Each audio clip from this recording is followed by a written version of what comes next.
எல்லோருக்கும் வணக்கம். நான் உங்க தமிழ். பல்லவன் பாண்டியன் பாஸ்கர். இதுவும் இந்திரா சௌந்தரராஜன் சாரோட கதை தான். கதைக்குள்ள போலாமா? அந்த புறவி ஓடிக்கொண்டே இருந்தது, எங்கேயும் நிற்கவில்லை. ஓட்டம் என்றால் ஓட்டம், அடாத ஓட்டம். நல்ல அஷ்டமங்கல ஜாதி புறவி. காவிரி படுகையின் ஓரமாக மண்டி வளர்ந்திருக்கும் கோரை பொருட்களை ஞாபகப்படுத்தும் பிடரியோடும் நெய் பூசி குளித்த மாதிரியான ஒருவித மினுமினுப்போடும் ஓடிக்கொண்டே இருந்தது அது. சாதாரணமாக ஜாதி புறவிகள் ஒரே சமயத்தில் 60 காத தூரம் வரை கூட ஓடும். இருந்தாலும் அதை ஆரோகணிப்பவர்கள் 20 காத தூரத்திற்கு ஒரு முறை அதற்கு இளைப்பாறுதல் தருவார்கள். அவர்களும் உடன் சேர்ந்து இளைப்பாறுவார்கள். அப்படி இளைப்பாறாவிட்டால் புஜங்களும் இடுப்பும் ஒரு பாடுபடுத்திவிடும், பசியும் காதை அடைத்துவிடும். ஆனால் இந்த புறவியோ இல்லை. அதன் மேல் ஆரோகணித்திருப்பவனோ இளைப்பாறுதலை பற்றி கவலைப்படாதது போல தெரிந்தது. அவன் சேனத்தை இறுக பற்றியபடி ஒருவித ஆவேசத்தோடு அந்த புறவியை செலுத்திக் கொண்டிருந்தான். வானில் மேற்கு பக்கமாக சரிந்து கொண்டிருந்த ஆதித்தனும் அதை பார்த்தபடிதான் இருந்தான்.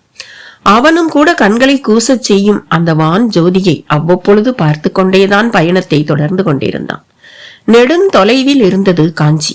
காஞ்சியை விட்டுத்தான் நீங்கி இருந்தான் அவன். பல்லவ தேசம் ஒன்றும் அத்தனை பெரியது இல்லை.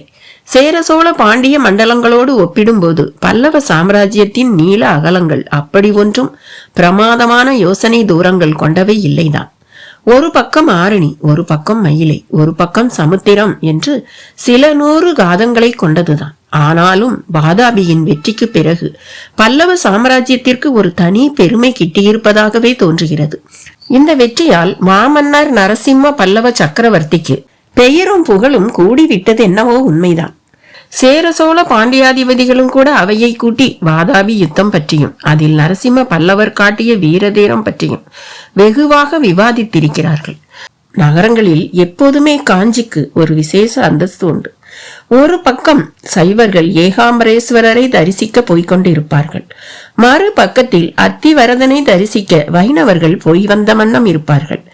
இன்னொரு பக்கம் ஜுனகாஞ்சியில் சமண சந்நியாசிகளின் விகாரங்களும் அவர்களின் துங்கானை மாடங்களும் மலிந்து கிடக்கும். இந்த 3 பாதைகளையும் மறுதளித்துவிட்டு பல்கலைக்கழகத்தில் சுதந்திரமாக நாத்திகவாதம் செய்யும் பிரதிநிதிகளும் காஞ்சியில் நிறையவே உண்டு. எந்த ஒரு அறிஞன் ஆகட்டும், இல்லை புலவன் ஆகட்டும், இல்லை வியாபாரி ஆகட்டும், காஞ்சிக்கு வந்தால் அவனுக்கு ஏற்படுகிற நிறைவே தனியானதுதான். உல்லாசத்துக்கும் அங்கே பஞ்சம் இல்லை. பாலாற்றங்கரையை ஒட்டியிருக்கும் கணிகை அங்காடிகளில் காம சாஸ்திரத்துக்கு சொல்லை கொண்டும் எழுத்தை கொண்டும் பாடம் நடத்தாமல் தங்களை கொண்டே பாடம் நடத்தும் திலோத்தமைகள் நிறையவே இருந்தனர். இத்தனை கேண்மை கொண்ட ஒரு நகரை விட்டுத்தான் அந்த புறவி வீரன் நீங்கி இருக்கிறான். அவனுக்கு ஒரு கட்டளையும் இடப்பட்டிருந்தது. உற்சவா, எப்படியாவது இன்று மாலைக்குள் கடல் மல்லையை அடைந்து விடு. அங்கே சிற்பக்கூடத்தை ஒட்டிய ஒரு ஓலை குடிசையில்தான் இருக்கிறார் தேவதேவர். தலை சிறந்த அந்த சிற்பியை யாழ்ப்பாணத்திற்கு போக விடாதே. அவரை தடுத்து நிறுத்தி எப்படியாவது காஞ்சிக்கு அழைத்து வா. பொறாமை கொண்ட சிற்பிகள் அவரை பற்றி இல்லாததையும் பொல்லாததையும் கூறி மாமன்னர் அவரை சந்தேகிக்கும்படி செய்துவிட்டனர். நான் இன்றுதான் மன்னருக்கு உண்மைகளை புரிய வைத்தேன். மன்னரும் மிகவும் வருந்தி அவருடன் நேரில் விவாதிக்க சம்மதித்து இருக்கிறார். அவர் கூற்றுப்படியே சிற்ப கலா கூடத்தை உருவாக்கவும் உடன்படுவார் என்று நான் நம்புகிறேன். தேவதேவர் பொறுமை இழந்து இன்று மாலை யாழ் நோக்கி புறப்படும் ஒரு கப்பலில் மல்லை விட்டு நீங்க போகிறார். எனக்கு செய்தி கிடைத்திருக்கிறது. இலங்கை அரசன் மானவர்மனை சந்தித்து இலங்கை கடலோரம் மல்லையை போல ஒரு சிற்ப சாம்ராஜ்யத்தை உருவாக்கி நமது மாமன்னருக்கு ஒரு பதிலை சொல்லில் கூறாமல் செயலில் கூறப் போகிறாராம். அது ஆபத்து. தேவதேவர் தேர்ந்த சிற்பி, கல்லை கலையாக்குவதில் மாமேதை. அவரை நாம் இழந்துவிடக்கூடாது. அமைச்சர் வானாதி ராயரின் கட்டளைதான் உற்சவன் எனும் அந்த புறவி வீரனை இயக்கிக் கொண்டிருந்தது. உற்சவன் ஒரு தேர்ந்த வீரன். வாதாபி யுத்தத்தில் தளபதி பரஞ்சோதிக்கு பக்க துணையாக இருந்தவன். புறவி ஏற்றத்தில் புலி. எல்லாவற்றுக்கும் மேலாக மகாராஜ்ய விசுவாசி. எள் எனும் முன் எண்ணெயாக வந்து நிற்பவன். எனவே வானாதி ராயர் உற்சவனை தேர்ந்தெடுத்து தேவதேவரை தடுத்து நிறுத்தி அழைத்து வரவும் பணித்திருந்தார். உற்சவனும் அதை நிறைவேற்ற இளைப்பாறலே இன்றி விரைந்து கொண்டிருக்கிறான். கடல் மல்லையின் விரிந்த சமுத்திரத்தில் வீச்சலான அலைகள். உலகின் பிரம்மாண்ட அழகு நான் மட்டுமே என்பது போல அந்த நீல சமுத்திரம் விரிந்தும் பறந்தும் ஓரங்களில் அலை கொஞ்சல்களோடும் இருப்பதை ரசிக்க கவிதை உள்ளம் வேண்டும். அதனினும் அந்த கடல் மேல் நாவாய்களை இயக்கும் பரதவர்களின் செயல்கள் அதி அழகு. அவர்களின் பத்தினியர் கரையில் வலைகளை வலைக்கரங்களோடு ஆராய்வது பேரழகு. தலசயன பெருமாள் ஆலயத்தின் முகப்பு மண்டபத்தில் நின்று கொண்டு இறைந்து கிடக்கும் அந்த அழகுகளை ரசிக்க மாட்டாமல் ரசித்துக் கொண்டிருந்தார் தேவதேவர். பருத்தி வேட்டியில் கச்சம் கட்டி பாகையும் தரித்திருந்தார். வெண் தாடியும் மீசையுமாக வள்ளுவர் தோற்றம். பார்வையில் மட்டும் எதையோ தொலைத்து விட்டது போன்ற சோகம். கை கட்டி நின்றபடி நெடுநேரமாக சமுத்திர தரிசனம் செய்யும் அவரை கோயில் பட்டர் நம்பிராஜன் கருவறையை விட்டு வெளியே வந்தபோது பார்த்துவிட்டு அவரை நெருங்கி வந்தார். வந்தனம் தேவதேவரே. தேவதேவர் குரல் கேட்டு திரும்பினார். பன்னீரு திருமண் காப்புடன் கருங்குழல் சிகையுடன் நம்பிராஜன் இணக்கமாக சிரித்தார். என்ன பட்டரே, எப்படி இருக்கிறார் உங்கள் பெருமாள்? தேவதேவரின் அந்த கேள்வி நம்பிராஜனை சற்று இடித்ததோ என்னவோ. என்ன சிற்பி, இது என்ன கேள்வி? என் பெருமாளின் நலத்துக்கு என்ன குறை? 14 லோகங்களுக்கும் நலமளிப்பவன் அவன் அல்லவா என்று நம்பிராஜன் சற்று சினத்துடனே பதிலளித்தார். அப்படியா? பார்த்து கொண்டே இருங்கள். நலமான உங்கள் பெருமாளை தவளையை சுருட்டி விழுங்கும் தண்ணீர் பாம்பு போல இந்த சமுத்திரம் அள்ளி விழுங்க போகிறது. தேவதேவர் பதிலுக்கு சிரித்துக்கொண்டே சொன்னார். என்ன உளறுகிறீர்கள்? உளரவில்லை, சாஸ்திர பங்கத்தால் வரப்போகும் உற்பாதத்தை சொன்னேன் என்றார். சாஸ்திர பங்கமா? ஆமாம், இந்த கடல் மல்லையில் ஒரு கற்கோவில் கூட ஒழுங்கில்லை. தேரை புகுந்த கற்கள், காந்த சக்தியே துளியும் இல்லாத சொத்தை கற்கள் என்று கிடைக்கின்ற கற்களையெல்லாம் கொண்டு இங்கே சிற்பக்கூடம் உருவாகி வருகிறது. இந்த கற்களில் தெய்வம் வராது. மந்திர சப்தங்களையும் இந்த கற்கள் வாங்கி தாங்காது. மாறாக அசுரம்தான் புக போகிறது. அசுரம் புகுந்தால் என்ன ஆகும் தெரியுமா? இந்த கடலானது அதனால் பொங்கும், அவ்வளவையும் அள்ளி விழுங்கும். அதனால் தான் அப்படி சொன்னேன். நிஜமாகவா? பார்த்து கொண்டே இருங்கள். இந்த பாதகத்திற்கு நான் துணை செய்ய விரும்பவில்லை. அதனால் யாழ்ப்பாணம் போய்விட போகிறேன். அங்கே பழுதே இல்லாத ஒரு சிற்பக்கூடத்தை உருவாக்கி காட்டப் போகிறேன். அதுதான் என் லட்சிய கனவு. தேவதேவர் பேச்சை கேட்டு நம்பிராஜன் அதிர்ந்துதான் போனார். ஆமாம், இதை சக்கரவர்த்தி அறிவாரா? பதட்டத்தோடு கேட்டார். எங்கே அறிய விட்டார்கள்? என்னை ஒரு பைத்தியக்காரனாக சித்தரிக்கத்தான் பல சிற்பிகள் இருக்கிறார்களே. அதிலும் தலைமை சிற்பி மகாயோகி சாரங்கரே கூறிவிட்டால் மறுப்பேது? எனவே மாமன்னர் இதை அறிய வாய்ப்பே இல்லாமல் போய்விட்டது. ஆனால் நான் ஒரு கருவி, சிற்ப ஞானம் இல்லாத அரைகுறை என்று மட்டும் நிறையவே சொல்லப்பட்டிருக்கிறது அவரிடம். ஆகையால் இங்கே பார்வையிட வந்த அவரிடம் பேச முயன்றேன். என்னை தவிர்த்து விட்டார் மன்னர். சரி, நானும் இனி இந்த பல்லவ தேசத்தை தவிர்ப்பதே எனக்கும் நல்லது என்றுதான் யாழ்ப்பாணம் நோக்கி போக இருக்கிறேன். தேவதேவர் பேச பேச நம்பிராஜனுக்குள் கலக்கம் கூடிக்கொண்டே போனது. இவர் சொல்வதெல்லாம் எந்த அளவு உண்மை? சாஸ்திரம் என்கிறார், கற்கள் சரியில்லை என்கிறார். இவர் பேசுவதில் சத்தியம் இருக்கிறதா? இல்லை, இவரை பற்றி மற்றவர்கள் சொன்னது போல இவர் பைத்தியக்காரரா? நம்பிராஜ பட்டர் கேள்விகளோடு மல்லு கட்டுகையில் தேவதேவர் அதை பார்த்து சிரித்தபடியே திரும்பவும் பேச ஆரம்பித்தார். பட்டரே, என்ன சிந்தனை? நான் சொல்வதெல்லாம் உங்களுக்கு உளைச்சலை ஏற்படுத்துகிறதோ? சந்தேகமாக இருக்கிறதோ? ஒருவேளை நான் பைத்தியமோ என்று நினைக்கிறீர்கள், சரிதானே? அது அது அப்படியெல்லாம் ஒன்றுமில்லையே. இல்லை பட்டரே, தடுமாறாதீர்கள். அதுதான் உண்மை. இந்த மல்லையில் இன்று என் பேச்சை கேட்க ஒருவர் கூட இல்லை. நீங்களாவது இருக்கிறீர்களே என்றுதான் புலம்பிக் கொண்டிருக்கிறேன். இங்கே சிற்ப பணிகளில் ஈடுபட்டு இருப்பவர்களும் அதன் கலைத்தன்மை அறிந்து இங்கே செயல்பட்டு கொண்டிருக்கவில்லை. அவ்வளவு பேரும் பஞ்சம் பிழைக்க வந்த கூலிகள். கூலிகளை மண்ணள்ள சொல்லலாம், மலையை கிள்ள சொல்லலாமா? சக்கரவர்த்தி தவறு செய்து கொண்டிருக்கிறார். காலகாலத்திற்கும் ஒரு தவறான சிதைந்த சரித்திரத்தை இந்த மல்லை உலகுக்கு உணர்த்த போகிறது. பார்த்து கொண்டே இருங்கள். என்ன நீங்கள்? உயிரில்லாத கற்களை கொண்டு கலையை எழுதுவதில் கூடவா அபாயம் இருக்க முடியும்? உயிரில்லாத கற்களா? யார் சொன்னது? எந்த கல்லானது சிலையாகிறதோ அப்பொழுதே அதற்கு பிராணன் வந்துவிடுகிறது தானே. அது நமது ஆத்ம பிராணனை போன்றது இல்லை. வெறும் கல் என்றால் உங்கள் பெருமாளை எதற்கு சேவிக்கிறீர்கள்? எதற்கு அதற்கு நைவேத்தியம்? இதை பற்றியெல்லாம் யோசித்தே நீங்கள் பார்த்ததில்லையா? சரிதான், பல்லவ சாம்ராஜ்யத்தில் மன்னர் முதல் பட்டர் வரை ஈடுபடும் செயல்களில் அதற்கான ஞானமே துளியும் இல்லாதவர்கள்தான் போலும். தேவதேவர் எக்களிப்போடு சிரித்தார். பின் எக்கேடோ கெட்டு போங்கள், நான் வருகிறேன் என்று அங்கிருந்து புறப்பட்டார். நம்பிராஜன் பார்த்து கொண்டே நின்று கொண்டிருந்தார். மல்லைக்குள் உற்சவனின் புரவி புகுந்த போது கடல் வாயில் கதிரவன் கடிபட்டு கொண்டிருந்தான். யாழ்ப்பாணத்தை நோக்கி புறப்படும் அந்த சிறிய கப்பலும் நங்கூரத்தை உள்வாங்கிக் கொண்டு கிளம்ப தயாராகி விட்டிருந்தது. உற்சவன் நேராக கடற்கரைக்கு வந்து புரவியை விட்டு இறங்கி புறப்பட்டு விட்டு அந்த கப்பலை நோக்கி கத்தத் தொடங்கினான். தேவதேவரே, தேவதேவரே! கடல் காற்றில் அந்த குரல் தேய்ந்து போனது. கப்பல் வேகமாக கண்களை விட்டு மறைய விரும்புவது போல சிறுத்து போகத் தொடங்கியது. உற்சவன் கைகளை குத்தி பிசைந்து கொண்டான். ஒரே மூச்சில் தான் எழுதி வரும் சரித்திர தொடருக்கான அத்தியாயம் ஒன்றினை எழுதி முடித்த பாஸ்கரன் பேனாவை மூடியபடியே விரல்களை சொடுக்கி விட்டு கொண்டான். தளர்ந்த தன் இடுப்பு லுங்கியையும் இறுக்கி கட்டி கொண்டான். பக்கமாக அவனது தொடரின் ஓட்டத்திற்கு பயன்படும் ஆதாரபூர்வமான நூல்கள்.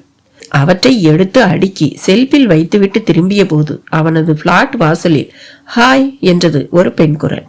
சல்வார் கமீஸில் தலைந்த துப்பட்டாவும் பரந்த கூந்தலுமாக ஒரு பெண். சாரி, மிக தப்பான மதிப்பீடு. தேவதை என்று சொல்வதுதான் பொருந்தும். நீங்க தானே எழுத்தாளர் பாஸ்கரன் என்றாள். ஆமா, உள்ள வாங்க. தேங்க்யூ, நான் உங்க ரசிகை. என்னோட பேரு அருள்மொழி. அவள் சொல்லிக்கொண்டே இல்லை கூவிக்கொண்டே உள்ளே வந்தாள். ஆச்சரியமா இருக்கே, உட்காருங்க. ஆமா, எதுக்கு ஆச்சரியம்? அவள் உட்கார்ந்தபடியே கேட்டாள். அருள்மொழிங்கிற பேருக்காக அப்படி சொன்னேன். இப்பெல்லாம் வர்ஷா, தனா, பிரீதா, பிரியா இப்படி பேர் வச்சுக்கிறது தானே ஃபேஷன். அவளை சீண்டாமல் சீண்டியபடி அவனும் அமர்ந்தான். அவள் அதை கேட்டு சற்று குலுங்கி சிரித்தாள். அவளிடம் பணக்கார வாலிப்புகள் அதன் நிமித்தம் சற்றே பொங்கி வழிந்து பின் அடங்கின. பாஸ்கரனும் அதை சொற்ப நொடிகள் ரசித்தான். ஒரு வாலிபனாக இருந்து கொண்டு, அதிலும் ரசனை மிகுந்த எழுத்தாளனாக இருந்து கொண்டு இதையெல்லாம் ரசிக்காவிட்டால் எப்படி? போதும் நீ ரசித்தது என்கிற மாதிரி கமறியது தொலைபேசி. எக்ஸ்கியூஸ் மீ, எழுந்து போய் காதை கொடுத்தான். பாஸ்கரன் ஸ்பீக்கிங். சார், சமணப்பட்டிங்கிற ஊர்ல இருந்து சக்திவேல்ங்கிற உங்க வாசகன் பேசுறேன் சார். சொல்லுங்க சக்திவேல், என்ன விஷயம்? சார், எங்க ஊர்ல பெருமாள் மலைன்னு ஒரு காடு இருக்கு சார். அங்க நிறைய குகைகளும் இருக்கு. அதுல உடைஞ்சும் உடையாமலும் நிறைய சிற்பங்கள் இருக்கு சார். அதுக்கு என்ன சக்திவேல்? அதுக்கு என்னவா, அதுல ஒண்ணு உங்க கதையில வர்ற மாதிரியே பேசிச்சு சார், நான் கேட்டேன். அப்படியா? பாஸ்கரனின் கேள்வியோடு இலக்கார சிரிப்பும் சற்று இணை சேர்ந்து கொண்டது. அது அந்த சக்திவேலை சீண்டியதோ என்னவோ. சார், நான் பொய் சொல்லல, நான் சொல்றது உண்மை சார் என்றான் பலமாக. பாஸ்கரனுக்குள் ஒரு வகை பகீர் உணர்வு பரவ ஆரம்பித்தது. அந்த தொலைபேசி செய்தி பாஸ்கரனை திணற விடுவதை அருள்மொழியும் கவனிக்க தவறவில்லை. பாஸ்கரன் சமாளிக்க தொடங்கினான். மிஸ்டர் சக்திவேல், நீங்க சொல்றது உண்மையாகவே இருக்கட்டும், அதுக்கு நான் என்ன செய்யணும்? மறுமுனையில் சக்திவேல் எனும் அவனது வாசகன் பதற தொடங்கினான். என்ன சார் இப்படி கேட்டுட்டீங்க? உங்க கதையில கல் சிலைகளுக்கு சக்தி உண்டுன்னு நீங்க சொன்னப்போ நான் அதை நம்பல சார். ஆனா அதை அனுபவிச்சு உண்மைன்னு தெரிஞ்சுக்கிட்டு பேசிக்கிட்டு இருக்கேன். அதுவும் எஸ்டிடி போட்டு ரொம்ப கேசுவலா கேக்குறீங்களே சார், நான் என்ன பண்ணணும்னு? சரி, நான் உங்களோட பிறகு பேசுறேன். உங்க போன் நம்பர் இருக்கா? இல்ல சார், நான் ஒரு ஏழை விவசாயியோட மகன். எங்களுக்கு ஏது சார் டெலிபோன்? எங்க ஊர்லயே அது இல்லாததால நான் ஆத்தூர் வந்து பேசிக்கிட்டு இருக்கேன். சரி, நீங்க எனக்கு உங்க முகவரியோட ஒரு கடிதம் போடுங்க. நான் உங்க ஊருக்கு நேர்ல வரேன். நிச்சயமா வரணும் சார், உங்களுக்காகவே நான் காத்திருப்பேன். ஆமா, இந்த விஷயத்த வெளியே சொன்னீங்களா? சொல்லாம இருப்பேனா? ஆனா யாரும் நம்பத்தான் தயாரா இல்ல. நல்லது, நான் சந்திக்கிறேன் உங்களை. பாஸ்கரன் துளிர்த்துவிட்ட வியர்வைகளோடு ரிசீவரை முடக்கிவிட்டு திரும்பினான். அருள்மொழி அவனையே பார்த்து கொண்டிருந்தாள். சரியான துளையிடும் பார்வை. அவனை கூட அது என்னவோ செய்தது. இணக்கமாக சிரித்து கொண்டான். யார் அது போன்ல? ரொம்ப நம்ப முடியாத விஷயம் போல தெரியுதே. அவளால் கியூரியாசிட்டியை அடக்க முடியவில்லை. ஆமாம், சிலை பேசிச்சான். ஒரு வாசகர் கேட்டாராம். அதுதான் போன் பண்ணி சொல்றார். அவளும் அதை கேட்டு உடனே சிரித்தாள். போய் பார்க்க போறீங்களா? சாரி, போய் அது பேச போறத கேட்க போறீங்களா என்று தோளை குலுக்கி கொண்டு ஸ்டைலாக கேட்டாள். கேட்கும் விதத்திலேயே அதையெல்லாம் நயா பைசாவுக்கு கூட அவள் நம்பவில்லை என்பது தெரிந்தது. அவர் ஏதோ ஒரு எக்ஸைட்மெண்ட்ல போன் பண்ணி பேசியிருக்கார். ஐ திங்க் யாராவது அவரை நல்லா ஏமாத்தி இருக்கணும்னு நினைக்கிறேன். எத்தனை தமிழ் சினிமாவில பார்த்திருப்போம், சாமி சிலைக்கு பின்னால ஒளிஞ்சுக்கிட்டு சாமி பேசுற மாதிரி நடிக்கிறத. அவன் பதில் கேள்வியோடு அவள் எதிரில் அமர்ந்தான். அவள் பார்வை அவனது அறிவை அளப்பது போல பார்த்தது. என்ன பாக்குறீங்க? இல்ல, ஒரு எழுத்தாளர் அறை எல்லாம் போட்டது போட்டபடி இருக்கும். திரும்பின பக்கமெல்லாம் புத்தகங்கள், சரஸ்வதி சிலை, அது மேல ஒரு காஞ்ச மாலைன்னு நான் ஒரு டைப்பா கற்பனை செய்து வச்சிருந்தேன். அதான் பாக்குறேன் என்றாள் அவள். சரி, என்ன சாப்பிடுறீங்க? ஒன்னும் வேண்டாம், உங்களோட நிறைய பேசணும். அதுக்கு நீங்க நேரம் ஒதுக்கி தந்தா அது போதும். அதுக்கு என்ன, பேசுவோமே. ஆமா, நீங்க ஸ்டில் பேச்சுலர் தானே? எதுக்கு கேக்குறீங்க? சும்மாதான். தமிழ்ல மிக அதிகமான பொருள் தரக்கூடிய ஒரு சொல் எது தெரியுமா? எது? சும்மா. அவள் உடனே சிரித்தாள். ரசிக்கும்படியாக ஜலதரங்க சப்தத்தை ஞாபகப்படுத்தியது அது. சரி, விஷயத்துக்கு வாங்க. உங்க பேரை சொன்னீங்க. நீங்க யாரு, என்ன பண்றீங்க, எதுவும் சொல்லலையே. You mean you want to ask my biodata? அதை தமிழ்லேயே கேட்கலாமே, எதுக்கு இந்த ஆங்கில நெருக்கம்? அவள் அவன் மடக்கலால் சற்று தடுமாறினாள். பின் மெலிந்த குரலில், அப்படியே பழகிட்டோம் என்றாள். டோமா, டேன், பழகிட்டேன்னு சொல்லுங்க. எதுக்கு உங்க தப்புக்கு எல்லாரையும் துணைக்கு இழுத்துக்கிறீங்க? அவன் ஆப்பிள் நறுக்குவது மாதிரி மிருதுவாக சிரித்தபடி அவளை நறுக்கினான். அவள் தொடர்ந்து தடுமாறினாள். நிறைய பேச நினைத்த அவளின் ஆசை ஒரு கூட்டு நத்தை போல அடங்க தொடங்கியது. ஒருவித மௌனமும் தயக்கமும் வந்து தொற்றிக்கொண்டது. என்ன செல்வி அருள்மொழி, பேசுங்க, நிறைய பேசணும் நீங்க. அதுக்கு முந்தி ஒரு கேள்வி, நீங்க செல்வி அருள்மொழி தானே? அவள் ஆமோதிப்பாக தலையசைத்தாள். சரி சொல்லுங்க, நீங்க என்ன பண்ணிட்டு இருக்கீங்க? நான் ஒரு மெட்ரிகுலேஷன் பள்ளிக்கூடத்துல ஆசிரியையா இருக்கேன். ஓ, நல்ல பணி. உங்க குடும்பம் பத்தி சொல்லலையே. அப்பா மீனாட்சி சுந்தரம், ஒரு வரலாற்று பேராசிரியர். பாஸ்கரன் அடுத்த நொடி நிமிர்ந்தான். எந்த மீனாட்சி சுந்தரம்? மதுரை தியாகராஜர் கல்லூரியில பணியாற்றினவரா? அவரேதான். அப்பாவை தெரிஞ்சிருக்கணுமே உங்களுக்கு. தெரியுமாவா? நான் அவரோட மாணவன் அருள்மொழி. தெரியும், தெரிஞ்சுதான் வந்திருக்கேன். ஆமா, இப்ப அவர் எங்க இருக்காரு? இதே ஊர்ல தான், அழகப்பன் நகர்ல. ஓ, ரொம்ப மகிழ்ச்சி.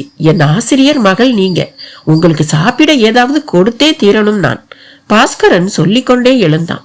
சில கேள்விகளால் அவளை சங்கடப்படுத்தி திணறச் செய்தவன் மிக சமீபமாகி விட்ட மாதிரி அவளும் உணர்ந்தாள். அவன் கிச்சனுக்குள் சென்று ஃப்ரிட்ஜை திறந்து பிரெட்டும் ஜாமும் கொண்டு வந்தான். கூடவே ஒரு கத்தி. அவள் புரிந்து கொண்டாள். என்ன, பிரம்மச்சாரி சமையலா?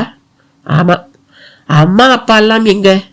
அப்பா சிவலோகவாசியாகி பல வருஷம் ஆச்சு. அம்மா அக்காவோட சென்னையில இருக்காங்க. நான் மட்டும்தான் இப்ப இங்க இருக்கேன். நீங்க இங்க இப்படி தனியா இருக்கத்தான் வேணுமா? தனியா இருக்கேனா? சரிதான், இங்க ஆயிரக்கணக்கான கேரக்டர்ஸ் இருக்காங்க. உலகத்திலேயே பெரிய குடும்பஸ்தன் நானா தான் இருப்பேன். பாஸ்கரன் புத்தகங்களை பார்த்தபடியே சொன்னான். கைகள் பிரெட்டின் மேல் ஜாமை தடவியபடி இருந்தது. அவள் கைகள் பரபரத்தன. நான் பண்ணி தரேனே. அவள் அவனிடம் இருந்து பிரெட் துண்டங்களையும் ஜாம் பாட்டிலையும் தன் பக்கம் இழுத்தாள். நோ நோ நோ, நீங்க கெஸ்ட், உட்காருங்க. ஆமா, அப்பா எப்படி இருக்கார்? அவன் அவளை விடவில்லை. அவளும் விடவில்லை. என்ன கேட்டீங்க? அப்பா எப்படி இருக்காருனா? இருக்கார், எப்ப பாரு ஆராய்ச்சி, அப்புறம் எதையாவது எழுதுறதுன்னு. ஆமா, நான் ஒரு எழுத்தாளனா இருக்கிறது அவருக்கு தெரியுமா? தெரியுமாவா? உங்க கதைகளை பத்திரிகையில பார்க்கும் போதெல்லாம் சொல்லுவார். பாஸ்கரன் என் மாணவன், என்னமா எழுதுறான் தெரியுமான்னு ஒரே பெருமிதம்தான். அவள் சொல்வதை கேட்டு பாஸ்கரனுக்கு கண்களில் சற்று பனிப்பே ஏற்பட்டு விட்டது. இடையில் தபால்காரர் வந்து மரியாதையாக ஒரு கட்டு கடிதங்களை கொடுத்துவிட்டு போனார். அவை அவனுக்கு இருக்கும் பரவலை காட்டி சிரித்தன. எல்லாம் வாசகர் கடிதங்களா? அப்படித்தான் நினைக்கிறேன். ஆமா, நீங்க வந்த விஷயத்தை சொல்லவே இல்லையே என்றபடி அவளை பார்த்தான். கைகள் பிரெட் துண்டங்களை அவள் எதிரில் நீட்டின. நான் உங்க ரசிகை. நீங்க எப்படி எழுதுறீங்க, அதை எப்படி பத்திரிகைகளுக்கு அனுப்புறீங்கன்னு பிராக்டிகலா பார்க்க ஆசைப்பட்டேன். குறிப்பா உங்க கதைகள்ல வர்ற வர்ணனைகளை நீங்க எழுதும் போது நான் பார்க்கணும். அவள் சின்ன குழந்தை போல உணர்வை காட்டி சப்பு கொட்டினாள். அவனுக்கு சிரிப்புதான் வந்தது. அதே சமயம் பிளாட் வாசலில் யாரோ வந்து நின்றது போல இருந்தது. திரும்பி பார்த்தான். எதிர் பிளாட்டில் வசிக்கும் துர்கா கைகளில் வாழை இலையால் மூடிய ஒரு தட்டுடன் நின்று கொண்டிருந்தாள். என்ன துர்கா, இன்னைக்கு வீட்டுல விசேஷம், அம்மா பலகாரம் கொடுத்து விட்டாங்க. ஐயோ, என்னம்மா இது, எதுக்கு இப்படியெல்லாம் தர்ம சங்கடப்படுத்துறீங்க என்று சொல்ல உடனேயே அவள் எந்த பதிலையும் சொல்லாமல் அவனையும் அருள்மொழியையும் மாறி மாறி பார்த்தாள். பின் அந்த தட்டை ஒரு ஓரமாக வைத்துவிட்டு எதுவும் சொல்லாமல் திரும்பி நடந்தாள். இந்த பொண்ணு ஒரு பெரிய அன்பு தொல்லை அருள்மொழி. 3 வேளையும் இப்படித்தான் எதையாவது கொண்டு வந்து கொடுத்துருது. என் வீட்டுக்கிட்ட நீங்க இருந்தாலும் நானும் இப்படித்தான் நடந்துக்குவேன், சட்டென்று பேசினாள் அருள்மொழி. பாஸ்கரன் அதை கேட்டு அதிர்ந்தான். பின் சிரித்தவனாக, நல்ல வேளை நான் உங்க வீட்டுக்கிட்ட இல்ல என்று சொல்லிவிட்டு சிரித்தான். பிளாட்டுக்கு வெளியே கதவுக்கு பக்கவாட்டில் அந்த பெண் துர்கா. உள்ளே அவர்கள் இருவரும் பேசுவதை கேட்டபடி இருந்தாள். கைகள் தாவணியில் முடிச்சு போட்டும் அவிழ்த்தும் அவள் சற்று கொந்தளிப்போடு இருப்பதை சொல்லாமல் சொல்லும் போது எதிரே அவள் பிளாட்டில் இருந்த ஒரு வயதான பெண்மணி வெளிப்பட்டாள். துர்கா நின்று கொண்டிருப்பதை பார்த்து கையை அசைத்து வேகமாக அழைத்தாள். அங்க நின்னு ஒட்டு கேட்க ஆரம்பிச்சிட்டியா? வாடி இப்படி. அந்த அம்மாவின் அதட்டலில் ஒருவித அமெரிக்கை ரகசியத்தன்மை. அவளும் தயங்கி தயங்கி அங்கிருந்து விலகத் தொடங்கினாள். உள்ளே பாஸ்கரும் அருள்மொழியும் ஏதோ ஒரு ஜோக்கை சொல்லி கலகலப்போடு சிரித்து கொண்டிருந்தனர். வெளியே வரை கேட்ட அந்த சிரிப்பு சத்தம் அவளை என்னவோ செய்தது. போனமா சட்டுன்னு கொடுத்தமான்னு வர வேண்டியது தானே, எதுக்கு அங்க நின்னு ஒட்டு கேட்கற? அந்த தம்பி பார்த்தா என்ன நினைக்கும்? முதலுக்கே மோசமாயிடாது? இல்லம்மா, உள்ள என்ன மாதிரியே ஒரு பொண்ணு, அதான். யாரா இருந்தா என்ன? பிரபல எழுத்தாளர்னா 1000 பேர் பார்க்க வருவாங்க. இவ்வளவு பொசசிவா இருக்காத துர்கா. நாங்க தான் அந்த பையனுக்கே உன்னை கட்டி வைக்கிறோம்னு சொல்லிட்டோம்ல. அந்த பெண்மணி சொன்னபடியே அவளை இழுத்து கதவையின் சாற்றி கொள்ள கலகலப்பாக பேசிக்கொண்டிருந்த பாஸ்கரனை கொஞ்சம் என்னையும் கவனி என்பது போல கூப்பிட்டது தொலைபேசி. ஒரு நிமிஷம் என்றபடி போய் காதை கொடுத்தான் பாஸ்கரன். சார், நான் சக்திவேல் பேசுறேன். திரும்பவும் அந்த வாசகன். என்ன சக்திவேல்? சார், அந்த குகை கோயிலுக்கு போனப்ப ஒரு விஷயத்தை கவனிச்சேன், அதை சொல்ல தவறிட்டேன். என்ன சக்திவேல் அது? அந்த குகைக்குள்ள நிறைய கல்வெட்டுகள் பொறிஞ்சு கிடக்கு. அதுல ஒரு வரிய தெளிவா படிக்க முடிஞ்சது. ரொம்ப ஆச்சரியமா போயிடுச்சு சார். அப்படி என்ன படிச்சீங்க? அதுல என் பேர், உங்க பேர், அப்புறமா அருள்மொழிங்கிற ஒரு பெண்ணோட பேர் கூட இருக்கு சார். நிஜமாவா? பாஸ்கரன் பரபரப்பானான். தொலைபேசியை வைத்துவிட்டு திரும்பிய பாஸ்கரன் முகத்தில் ஆச்சரிய ரேகைகள். அதை பார்த்த அருள்மொழியும் சீதினது போல கேட்டாள். என்ன சார், ஏதாவது சர்ப்ரைஸ் நியூஸா? ஆமா, முன்ன பேசின அதே வாசக அன்பர் தான். என்ன சொன்னார்? நானும் தெரிஞ்சுக்கலாமா? பாஸ்கரன் அவளை சில நொடிகள் உன்னிப்பாக பார்த்துவிட்டு பின் சிரித்தபடியே வாயை திறந்தான். 1 வாரம் கழிச்சு சொல்றேனே. ஏன் இப்ப சொன்னா என்ன? சில விஷயங்களை அலசி பார்க்காம பேசுறது ரொம்ப தப்பு. எதை அலசி பார்க்கணும் இப்ப நீங்க? எல்லாத்துக்கும் விடையை 1 வாரம் கழிச்சு கேளுங்க, சொல்றேன். தேங்க்ஸ் என்றாள் அருள்மொழி. இதுக்கு எதுக்கு தேங்க்ஸ்? 1 வாரம் கழிச்சு என்னை சந்தின்னு சொல்லாம சொல்றீங்க பாருங்க, அதுக்காக. அவன் அவளின் புத்திசாலித்தனத்தை ரசித்தான். முதல் சந்திப்பிலேயே அவள் நான் ஒரு சராசரி ரசிகை இல்லை என்கிற மாதிரி பரிமாணங்களை காட்டினாள். அவன் தொடரும் போட்டு முடித்திருந்த அத்தியாயத்தை எட்டியும் பார்த்தாள். புது கதையா? ஆமா. பார்க்கலாமா? அதான் எட்டி பார்த்தீங்களே. தப்பு, படிக்கலாமா? அவன் மறுபேச்சு பேசாமல் அந்த அத்தியாயத்தை எடுத்து அவள் எதிரில் நீட்டினான். சின்ன குழந்தை போல ஒரு குதூகலம் அவளை தொற்றி கொண்டது. குளிரில் இருந்து விடுபட நினைக்கிறவர்கள் போல கைகளை பரபரப்பாக அசைத்து தேய்த்து சூடாக்கி கொண்டு மடி மீது அத்தியாயத்தை போட்டுக்கொண்டு படிக்க தொடங்கினாள். மன்னிக்கணும், நான் ஒரு சிகரெட் பிடிச்சுக்கிறேனே. அவள் குறைவாக சிரித்து இமையை மட்டும் அசைத்து அனுமதி அளித்தாள். பின் வாசிக்க தொடங்கினாள். பாஸ்கரன் புகை மேகங்களை உருவாக்கியபடியே அவள் முகத்தை ஊடுருவினான். அதில் ஆச்சரியம், அதிர்ச்சி, ஏமாற்றம், ஏளனம், இறுக்கம் என்று எல்லா உணர்வுகளும் ரயில் பெட்டிகள் போல அணிவகுத்து செல்ல தொடங்கின. சற்றே தலையை குனிந்து கொண்டு படித்ததால் அடர்த்தியான அவளது கூந்தலும் கோணலாக அவள் எடுத்த வகிடும் கூட பார்க்கும்படியாக தெரிந்தன. பின்னஞ்சடையில் இரட்டை வாரிதியில் மல்லிகை சரம். அதிலிருந்து வரும் வாசத்தை அந்த சிகரெட் புகை சிதைப்பது போல தோன்றியது. உடனேயே கால்பாகம் கூட முடிந்திராத அதை தரையில் போட்டு நசுக்கினாள். அவள் படித்துக்கொண்டே அதையும் கவனித்தாள். ஏன் சிகரெட் அணைச்சிட்டீங்க? அவன் கையை தேய்த்து கொண்டு சிரித்தான். இதுக்கும் பதிலை அடுத்த வாரம் சொல்றேனே என்றான். எல்லாத்திலையும் சஸ்பென்ஸா? எல்லாத்திலையும்னா? கதைதான் சஸ்பென்ஸ்னா உங்க பேச்சு செயல் எல்லாமே சஸ்பென்ஸா இருக்கு என்று கண்களை சிமிட்டினாள் அவள். சரி, சாப்டர் எப்படி இருக்கு? பொன்னியின் செல்வன் ஞாபகம் வருது. அப்புறம் வித்தியாசமான களம், நடை எல்லாமே ரொம்ப நல்லா இருக்கு. அப்புறம் வேற என்ன, உங்க எழுத்து மோசமாவா இருக்கும்? இந்த அல்வா தானே வேண்டாங்கிறது. இல்லை இல்லை, நான் உண்மையைத்தான் சொல்றேன். எதை நான் எதிர்பார்த்தேனோ அதை நீங்க இன்னும் பேசலையே. புரியுது, தேவதேவர் சொன்னது போல சிற்பங்கள் சரியா சாஸ்திரப்படி இல்லாததால தான் மகாபலிபுரம் கோயில் தெய்வம் இல்லாத சன்னதியா முழுமை அடையாத கலாலயமா ஆனதுன்னு கொண்டு போய் முடிப்பீங்க, அப்படித்தானே?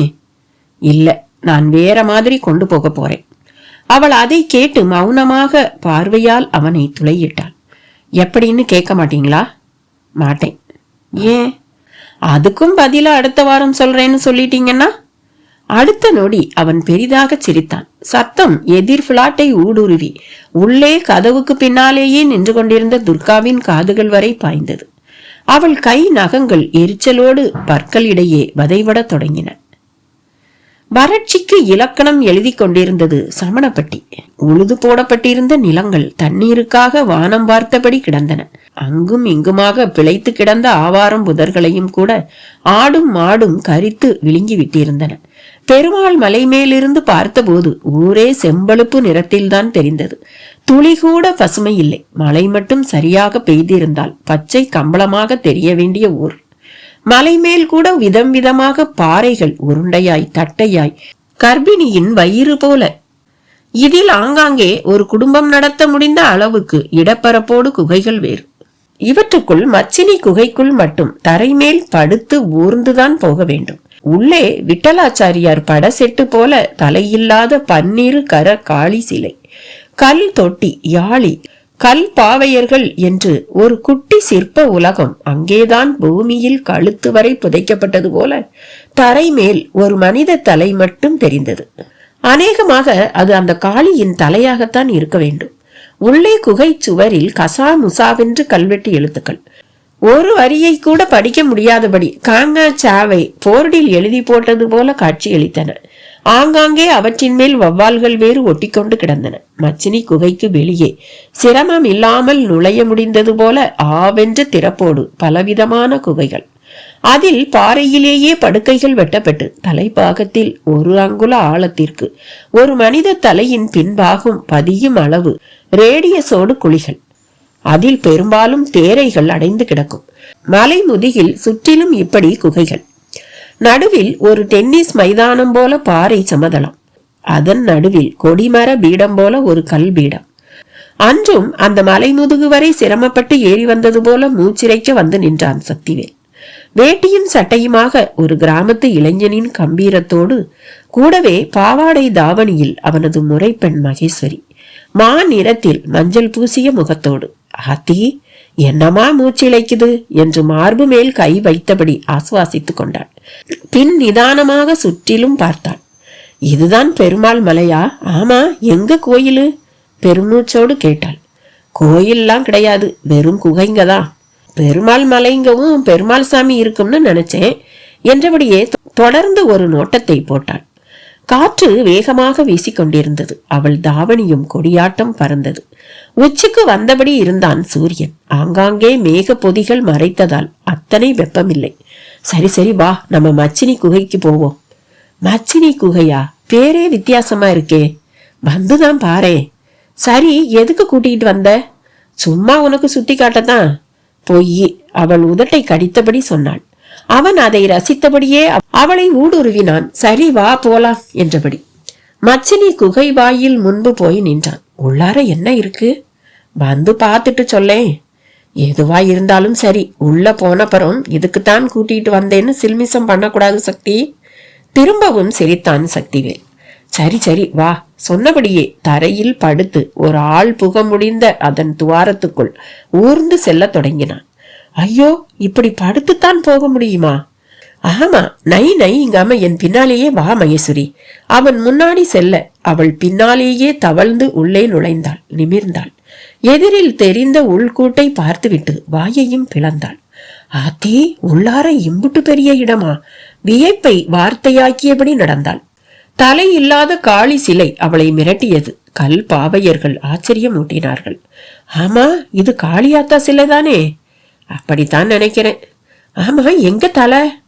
தெரியல, ஆனா கீழே ஒரு தலை கிடக்குது பாரு. அவன் காட்டினான். அவள் அதன் அருகே சென்றாள். மண்டியிட்டு அமர்ந்து ஊன்றி பார்த்தாள். மகேஸ்வரி, அதுகிட்ட பேசேன். என்ன சக்தி சொல்ற? இல்ல பேசேன், பேசி பாரு. உனக்கு என்ன பைத்தியமா? சிலை கிட்ட போய் பேசுங்கிற? நான் பேசுனா பதிலுக்கு அது பேசுமா என்ன? நீ பேசித்தான் பாரு. அவன் விளையாடுகின்றானோ என்று அவளுக்கு தோன்றியது. ஒரு மாதிரி முறைத்தாள். நகரு, நான் பேசுறேன். அவள் நகரவும் மண்டியிட்டு அந்த முகத்தை உற்று பார்த்தபடியே, யார் நீ என்று கேட்டான். மஞ்சினி. ஒரு அழகிய பெண் குரல் அடுத்த நொடி அவன் காதில் கேட்டது. அந்த குரலை கேட்ட நொடி சிலிர்ப்போடு விருட்டென்று மகேஸ்வரியை நிமிர்ந்து பார்த்தான் சக்திவேல். மகேஷ், இப்ப என்ன சொல்ற? என்ன சொல்றேன்னா என்ன சொல்லணுங்கிற? என்ன மகேஷ், சிலை இப்ப பேசிச்சே, உன் காதுல விழல? பேசிச்சா? எப்ப? இப்பதான். போவாத்தான், ரொம்பத்தான் கோட்டித்தனம் பண்ற நீ. என்ன பிள்ளை, அந்த சிலை மஞ்சினின்னு சொல்லிச்சு. இரு, இன்னொரு தடவை கேக்குறேன். சக்திவேல் உதறி கொண்டும் உணர்ச்சி மிகுதியோடும் மீண்டும் குனிந்தான். அந்த தலையை மிக சமீபித்தான். இமைக்காமல் துளையிடுவது போல பார்த்தபடி மஞ்சினி என்று அழைத்தான். என்றது பதில் குரல். நீ பேசுறேங்கிறேன், நம்ப மாட்டேங்கிறா என் முறை பொண்ணு. அவ காதலியும் விழுற மாதிரி பலமாத்தான் பேசேன். அடுத்த நொடி அந்த சிலை அவன் வரையில் கலகலவென்று சிரிக்க தொடங்கியது. அண்ட சராசரத்தில் கிழக்குக்கும் மேற்குக்கும் மணிச்சரங்களாய் கட்டி அதன் மேல் பெரிய காற்றை வீசச் செய்து அசைத்து உருவாக்கியது போன்ற மணி சத்தமும் கூடவே சேர்ந்து விட்டது. ஐயோ, எதுக்கு இப்படி சிரிக்கிற? பதிலுக்கு கத்தினான் சக்திவேல். மகேஸ்வரி மருள ஆரம்பித்திருந்தாள். அவள் வரையில் எதுவுமே காதில் விழவில்லை. அவன் பேசுவது மட்டும்தான் காதில் விழுந்தது. இவனுக்கு ஏதாவது ஆகிவிட்டதோ?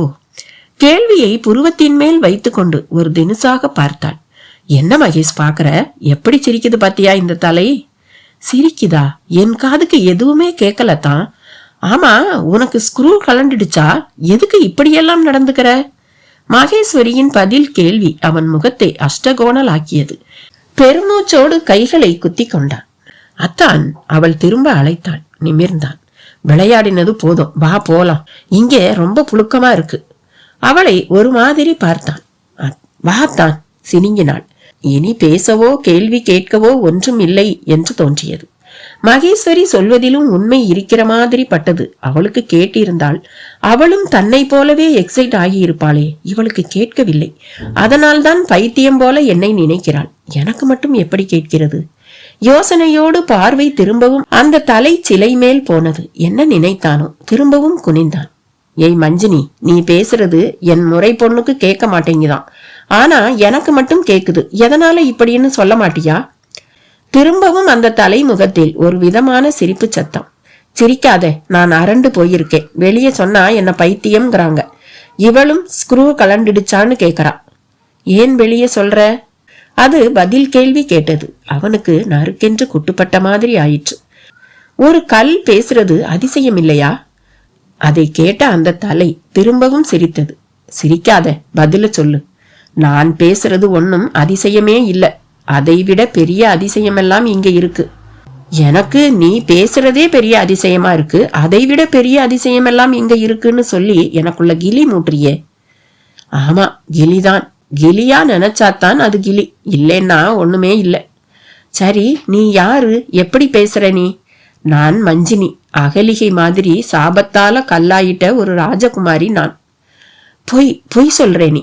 சக்திவேல் தொடர்ந்து பேசிக்கொண்டே போனான். அவன் கேள்விகள் மட்டும்தான் மகேஸ்வரிக்கு கேட்டது. அவனுக்கு சத்தியமாக ஏதோ சித்த பிரமைதான் என்று நினைத்தவள் வெலவெலத்து போக ஆரம்பித்தாள். இப்படியே போனால் அவன் இன்னும் என்னவெல்லாம் செய்வானோ. உதறலோடு முதலில் அங்கிருந்து நழுவி போய் கீழே முதலில் மாமனையும் அத்தையையும் பார்த்து இதை பற்றி எல்லாம் சொல்ல வேண்டும் என்று நினைத்தவள் அந்த வெலவெலப்போடு அங்கிருந்து நழுவத் தொடங்கினாள். சிறிய துவாரத்தின் வழியாக வேகமாக வெளியேற ஆரம்பித்தாள். ஏய் மகேஸ்வரி, நில்லு, எங்க போற? அவனும் எழுந்து அவளை பின்தொடர்ந்து வர ஆரம்பித்தான். அவள் வேகமானாள். படபடப்போடு வெளியே வந்தாள். காற்று அவளை தூக்கி கொண்டு போக தயாரானது போல வீசிக்கொண்டிருந்தது. அவள் ஓடத் தொடங்கினாள். அவனும் வெளியே வந்து பின்னாலேயே அவளை பின்தொடர்ந்து ஓடினான். பேராசிரியர் மீனாட்சி சுந்தரம் டிவியில் சன் நியூஸ் பார்த்தபடி உட்கார்ந்து கொண்டிருந்தார். ஒரிசாவில் சந்தன் கண்ணன் புலிகள் சரணாலயத்தில் வரிசையாக 12 புலிகள் செத்துப்போன செய்தி காட்சியோடு ஓடிக்கொண்டிருந்தது. அவர் அந்த காட்சிகளை பார்க்கும் விதத்தில் சாணை பிடித்தார் போல ஒரு கூர்மை. அப்பா, சூப் ரெடி என்றபடி கையில் ஒரு சூப் கப்புடன் குறுக்கிட்டாள் அருள்மொழி. உஸ், கொஞ்சம் சும்மா இரு என்றபடியே அவர் காட்சியில் கவனமானார். அவளும் டிவி பக்கம் திரும்பினாள். ஒரு மூங்கில் களியில் புலியின் சடலத்தை தலைகீழாக கட்டி தொங்கவிட்டபடி சிலர் நடந்தபடி இருந்தனர். வித்தியாசமான காட்சி. என்னப்பா, புலிய பிடிச்சு கிடிச்சு தூக்கிட்டு போறாங்களா கேட்டாள். இல்லம்மா, ஒரு புலிக்கு 12 புலி செத்து போச்சு. அநியாயமா செத்து போச்சு. எப்படின்னே தெரியல. அவர் பார்வையை விளக்காமலே பதில் சொன்னார். சதுர ஸ்பென்ஸ் கண்ணாடி அணிந்திருந்தார். அதை அழுத்தி விட்டு கொண்டார். காட்சி விரிந்து கொண்டே போகிறது. ஒவ்வொரு புலியாக தரையில் கிடத்தப்படுகிறது. பின் அவை தோல் உரிக்கப்படுகின்றன. திரையே இரத்த சிவப்பாகிறது. மிக வித்தியாசமான காட்சி. புலிகளின் சாவை விவரித்த காட்சி. பிறகு நூற்றுக்கணக்கில் குஜராத்தில் மயில்கள் இறந்த செய்திக்கு மாறுகிறது. பூச்சி மருந்து தெளிக்கப்பட்ட தானியங்களை உண்டதால் மயில்கள் இறந்ததாக விவரிக்கப்படுகிறது. கண்ணை பறிக்கும் தோகை மயில்கள் கூட்டம் கூட்டமாக செத்து கிடக்கின்றன. அப்பா, என்னப்பா இது? பறவைகளுக்கும் மிருகங்களுக்கும் இது போதாத காலமா? அருள்மொழி சூப் கப்பை ஒரு ஓரமாக ஒதுக்கியபடியே கேள்வியோடு அவர் பக்கத்தில் போய் அமர்ந்தாள். டிவி செய்தியும் பின் அரசியல் செய்திகளுக்கு மாற ஆரம்பித்தது. மீனாட்சி சுந்தரமும் பெருமூச்சோடு அருள்மொழி பக்கம் திரும்பினார். என்ன கேட்ட? மிருகங்களுக்கும் பறவைகளுக்கும் போதாத காலமான்னு கேட்டேன். எனக்கு என்னமோ இந்தியாவுக்கே போதாத காலம்னு தான் தோணுதுமா. என்னப்பா சொல்றீங்க? ஆமாம்மா, நம்ம தேசிய விலங்கு புலி, தேசிய பறவை மயில் ரெண்டுமே இப்படி கூட்டம் கூட்டமா சாகிறத பார்த்தா இந்த தேசத்துக்கு எதுவும் ஆபத்தோன்னு நினைக்க தோணுது. மீனாட்சி சுந்தரம் ஒரு புதிய கோணத்தை காட்டினார். என்னப்பா சொல்றீங்க? அருள்மொழி ஆச்சரியத்துடன் தாடையில் கையை பதித்து கொண்டாள். அவர் எப்பொழுதுமே இப்படித்தான். எந்த விஷயத்திலுமே அவர் பார்க்கும் கோணம் அலாதியானது. எப்படிப்பா? எப்படின்னா என்னத்த சொல்றது? இது சாதாரண செய்தி இல்லம்மா. சாதாரண ஒரு நிகழ்ச்சியும் இல்லைன்னு தான் நான் நினைக்கிறேன். ராஜாக்கள் காலத்துல பட்டத்து யானையும் பட்டத்து குதிரையும் செத்தா அந்த ராஜாவோட அரசாட்சிக்கு ஏதோ கெடுதல் நடக்க போகுதுன்னு சொல்லுவாங்க. அந்த காலத்துல யானை குதிரை, இப்போ புலி மயில், சரிதானே?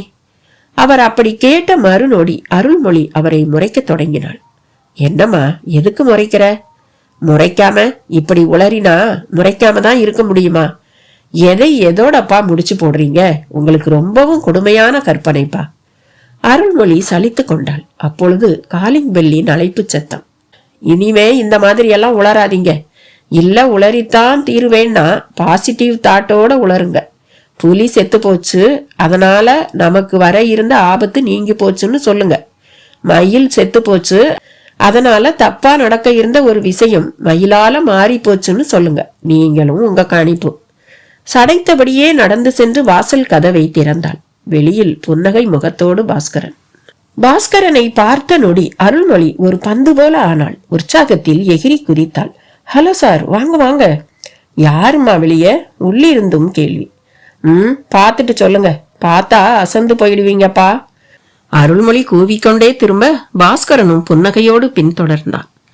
நேராக மீனாட்சி சுந்தரம் எதிரில் போய் கை கட்டி கொண்டு நின்றவன் அப்படியே சாஷ்டாங்கமாக அவர் காலில் விழுந்து வணங்கவும் செய்தான்.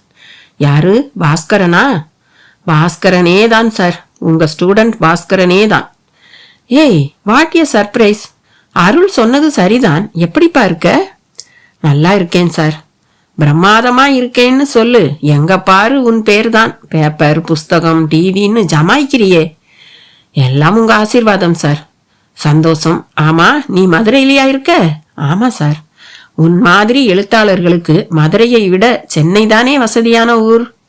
மீனாட்சி சுந்தரம் உட்கார கூட சொல்லாமல் பேசிக்கொண்டே போனார். ஐயோ அப்பா, அவரை உட்கார சொல்லுங்க என்று நடுவில் புகுந்து பரபரத்தாள் அருள்மொழி. படு ஹோம்லியாக நைட்டியில் இருந்தாள். அதை உணர்ந்தவள் ஐயோ என்று புடவை மாற்ற உள்ளே ஓடி போனாள். உட்காரு பாஸ்கரன். ஆமா, இதே ஊர்ல இருக்கிற உனக்கு என்னை பார்க்க இப்பதான் வழி தெரிஞ்சுதா? மன்னிக்கணும் சார், எனக்கு நீங்க இதே ஊர்ல இருக்கிற விஷயம் உங்க பொண்ணு என்னை பார்க்க வந்தப்பதான் தெரியும். நான் நீங்க சென்னை போயிட்டதான் நினைச்சுக்கிட்டு இருக்கேன் என்றான் பாஸ்கர். சரி, நீ ஏன் சென்னை போகல? என்னவோ சார், என்னால அந்த மண்ணை நேசிக்கவே முடியல. யார பாரு ஓடிட்டே இருக்காங்க. யார் வீட்டுக்கு போனாலும் கைவீசி நடக்க வீட்டுல இடம் இல்ல. ஸ்லாகிச்சு குளிக்க தண்ணி இல்ல. ஒரு தெருவை கடக்க சராசரியா 15 நிமிஷம் ஆகுது. எவ்வளவு டிராபிக், அப்புறமா புழுதி. பாஸ்கரன் சென்னைக்கு ஒரு சிறு குறிப்பு வரைந்தான். மீனாட்சி சுந்தரமும் அதை ரசித்து சிரித்தார். நல்லா சொன்னப்போ மதுரை மட்டும் என்ன வாழுதான்? திருப்பி கேட்டார் மீனாட்சி சுந்தரம். தெரியாத புது பேய்க்கு தெரிஞ்ச பழைய பேய் மேல்னு சொல்லுவாங்க இல்லையா சார்? பதிலுக்கு கண்களை சிமிட்டினான் பாஸ்கர். நல்லா சமாளிக்கிற. இல்ல சார், நான் சொல்றதுதான் உண்மை. ஒரு எழுத்தாளனுக்கு அவனோட தாய் மண் தான் சார் எப்பவும் பெருசா இருக்கணும். அதோட தொடர்பை அவன் வசதி வாய்ப்புகளுக்காக பணயம் வச்சிடக்கூடாது சார். இப்ப அப்படியெல்லாம் நினைக்கிற எழுத்தாளங்க இருக்காங்களா என்ன? ஏன் சார் இல்ல? கீரா இருக்காரே, அப்புறம் மேலாண்மை பொன்னுசாமி, மகரிஷி, ராஜேஷ்குமார், ஆரண்யா நாசர், ஜெயமோகன்னு வரிசையா அடுக்கிக்கிட்டே போலாமே சார். பாஸ்கரன் பதிலோடு அந்த வீட்டை பார்வையால் அளக்க ஆரம்பித்தான். அப்படி ஒன்றும் பெரிய வீடு இல்லைதான். ஆனாலும் ஓவிய படுதாக்களும் கைவினை பொருட்களுமாக கண்ணை பறித்தது. உடைந்த முட்டை கூட்டில் ஒரு பொம்மை குஞ்சும், தேங்காய் குடுமியில் ஊதுபத்தி ஸ்டாண்டும், பிஸ்கட் டின்னில் மோடாவும் உருவெடுத்து இருந்தன. சிப்பிகளிலும் பாசி மணிகளிலும் திருவாச்சிகள் செய்யப்பட்டு அவை நிலை கால்கள் மேல் சுவரில் பதிந்து கிடந்தன. எல்லாம் அருள்மொழியின் கைவண்ணமோ? ஒரு வீட்டில் மட்டும் ரசனையுள்ள துடிதுடிப்பான ஒரு இளம்பெண் இருந்து விட்டால் போதும். அவள் குடிசையை கூட கோவிலாக்கி விடுவாள். அதுவும் கால் காசு செலவில்லாமல் என்று நான் கவிதைகளில் எழுதியிருப்பதுதான் எத்தனை பெரிய உண்மை. என்ன பாஸ்கரா பாக்குற? எல்லாம் அருள்மொழியோட வேலைதான். மீனாட்சி சுந்தரம் அவனுக்கு ஒப்புதல் தருவது போல பேசும்போது புடவைக்கு மாறிய நிலையில் கையில் ஆவி பறக்கும் சத்துமாவு கஞ்சியோடு அங்கே வெளிப்பட்டாள் அருள்மொழி. அவன் எதிரே நீட்டினாள். என்ன இது புதுசா இருக்கு? சத்துமாவு கஞ்சி, காஃபியும் டிகிரியும் லாகிரிங்கிறது அப்பாவோட கருத்து. அவன் அவளையும் அந்த கருத்தையும் மிக ரசித்தது போல கஞ்சியை குடிக்க தொடங்கினான். அப்புறம் பாஸ்கரா, இப்ப என்ன கதை எழுதிட்டு இருக்க? அருள்மொழி கூட நீ மகாபலிபுரத்தையும் நரசிம்ம பல்லவனையும் வச்சு ஒரு கதை எழுதிட்டு இருக்கிறதா சொன்னா. மீனாட்சி சுந்தரம் மூக்கு கண்ணாடியை துடைத்தபடியே கேட்டார். ஆமா சார், சமீபமா மகாபலிபுரம் போயிருந்தேன். பிரமிப்பா இருந்துச்சு. கூடவே அதோட முழுமையடையாத தன்மை கொஞ்சம் வருத்தத்தையும் கொடுத்தது. எதனால இப்படி ஆகி இருக்கும்னு ஒரு கேள்வி கேட்டு பார்த்தேன். அதுக்கான பதிலாத்தான் அந்த தொடரை தொடங்கி இருக்கேன் சார். எதனாலன்னு நீ நினைக்கிற? அதை இப்ப என்னால சொல்ல முடியாது சார். ஏன்னா என் கேள்விக்கான பதில் இன்னும் எனக்கு முழுமையா கிடைக்கல சார். பார்த்து பாஸ்கர், அந்த கலை செல்வங்களுக்கு பின்னால ஒரு பெரிய கால ரகசியம் ஒளிஞ்சிருக்கு. என்ன சார் சொல்றீங்க? நானும் இப்ப உன்கிட்ட சில விஷயங்களை முழுவதுமா பேச முடியாத நிலையில தான் இருக்கேன். என்னோட ஆராய்ச்சி முடியட்டும், பிறகு சொல்றேன். என்ன ஆராய்ச்சி சார்? இந்த மதுரைக்கு ஒரு 200 வருஷத்துக்கு சரித்திரமே கிடையாது. அது தெரியுமா உனக்கு? நீங்க களப்பிரர்கள் காலத்தை சொல்றீங்களா சார்? ஆமா, அவங்க பிடியில மதுரை இருந்தப்ப என்னென்னவோ நடந்திருக்கு. குறிப்பா இப்ப இருக்கிற மீனாட்சி அம்மன் கோயில் மேலேயே எனக்கு சந்தேகம் உண்டு. இது பூர்வீக கோயில் தானான்னு. அப்படின்னா புராதனமான அந்த கோயில் என்னாச்சு சார்? அதத்தான் தேடிட்டு இருக்கேன் சார். உங்க கருத்தை இப்ப இருக்கிற ஜனங்க ஒத்துக்குவாங்களா? அது நான் காட்ட போற ஆதாரத்தை பொறுத்தது. அப்படி ஆதாரம் காட்டியும் ஒத்துக்கலைன்னா அதை பத்தி எல்லாம் எனக்கு கவலை இல்லை பாஸ்கரா. கலிலியோ உலகம் உருண்டைன்னா முதல்ல கல்லாலதான் அடிச்சாங்க, பின்னால ஒத்துக்கலையா? நாம நம்ம கடமைய இதய சுத்தியோட சரியா செஞ்சிடணும். மிச்சத்தை வரலாறு பாத்துக்கும். மீனாட்சி சுந்தரமும் பாஸ்கரனும் வரலாறு பேசுவது அருள்மொழிக்கு போரடித்ததோ என்னவோ இடையில் கத்தரித்தாள். சார், இப்படி சர்ப்ரைஸ் விசிட் கொடுத்ததுக்கு ரொம்ப சந்தோஷம். எப்ப பாரு கதை ஆராய்ச்சி தானா? வேற பேச்சே கிடையாதா? அவள் கேட்கும் போதே பார்வை ஜன்னல் பக்கமும் போனது. அக்கம் பக்கத்து இலசுகளின் தலைகள் அதில் தெரிந்தன. எல்லாம் பாஸ்கர் வந்திருப்பதன் எதிரொலி அருள்மொழிக்கு பெருமிதமாக இருந்தது. சார், உங்களுக்கு எங்க தெருவுல ஏகப்பட்ட ரசிகர்கள் இருக்காங்க பாத்தீங்களா என்று ஜனங்களை நோக்கி கை காட்டினாள். ஹலோ சார், வணக்கம் சார். சார் எங்க வீட்டுக்கு வாங்க சார்.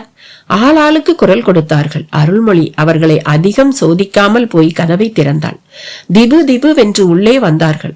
ஆசையோடும் பரவசத்தோடும் பார்ப்பது எப்படி என்பதற்கு இலக்கணமே எழுதி காட்டினார்கள். பாட புத்தகம், ரூபாய் நோட்டு என்று கையில் கிடைத்ததை நீட்டி கையெழுத்தும் வாங்கி கொண்டார்கள். மீனாட்சி சுந்தரத்திற்கும் பெருமையாக இருந்தது. அருள்மொழி அதற்கு மேலே போனாள். சார் எங்க அப்பாவோட ஸ்டூடெண்ட், நம்ப மாட்டேன்னு சொன்னியே, இப்ப என்ன சொல்ற ரேவதி என்று அவர்களில் ஒருத்தியிடம் விகல்பமின்றி கேட்டாள். அவளும் பதிலுக்கு அசடு வழிந்தாள். நடுவில் மீனாட்சி சுந்தரம் எழுந்து உள்ளே போனார். ஒரு அரத பழசான புத்தகம் ஒன்றை எடுத்துக்கொண்டு திரும்பி வந்தார். ஒரு வழியாக எல்லோரையும் அனுப்பிவிட்டு கதவை தாளிட்டு விட்டு அந்த புத்தகத்தை பாஸ்கரிடம் தந்தார். என்ன புத்தகம் சார் இது? புரட்டி பாரு, பார்த்து புரட்டணும். பெஸ்கி தமிழ்நாட்டுக்கு வந்து ரட்சணிய யாந்திரிகம்லாம் அச்சிட்ட புத்தகம் இது. பாஸ்கரும் ஆவலாக புரட்டினான். தட்சிண ரகசியங்கள் எனும் அந்த தலைப்பே சுவையாக இருந்தது. இது ராகுலன்கிற ஒரு சமண சன்னியாசி எழுதின புத்தகம். நாஸ்டர்டாம் மாதிரி இவர் பல விஷயங்களை சொல்லி இருக்கார்.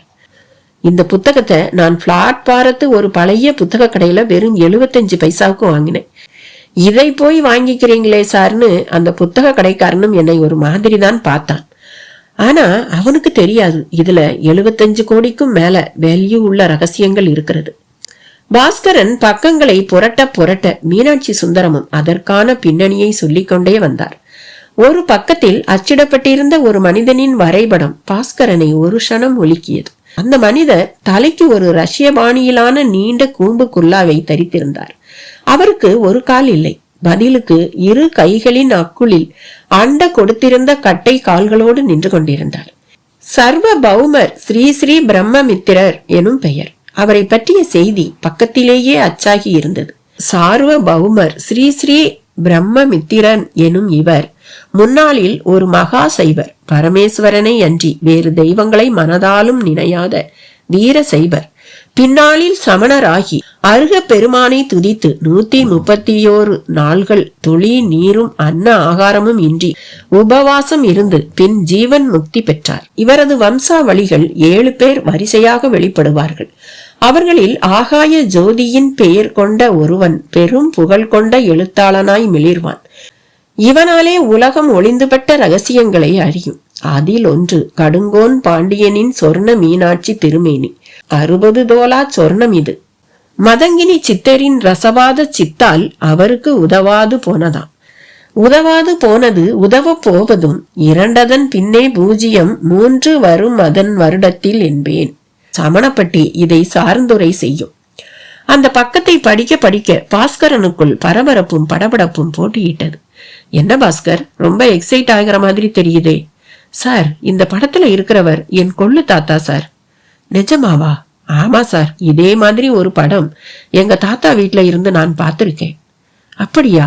மீனாட்சி சுந்தரம் புத்தகத்தை வாங்கி அந்த புத்தகத்தை படிக்க தொடங்கினார். படித்துவிட்டு, என்ன ஒரு ஆச்சரியம், இதுல உன் பேர் கூட ரெஃபர் பண்ணி இருக்கேப்பா. என் பேரா? ஆமாம், ஆகாய ஜோதியின் பேர் கொண்ட ஒருவன்னா அதுக்கு என்ன அர்த்தம்? அந்த சூரியனோட பேர் கொண்டவன் தானே. சூரியனுக்கு இன்னொரு பெயர் பாஸ்கரன் தானே. பாஸ்கரன் அதை கேட்ட மறுநொடி மேலும் பரவசமானான்.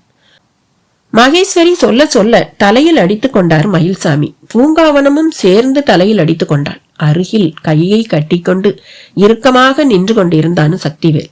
அத்தை, சத்தியமா இதுக்கு கிறுக்குத்தான் பிடிச்சிருக்குது. போய் கோடாங்கிக்கிட்ட மந்திரிச்சாத்தான் சரிப்பட்டு வரும்.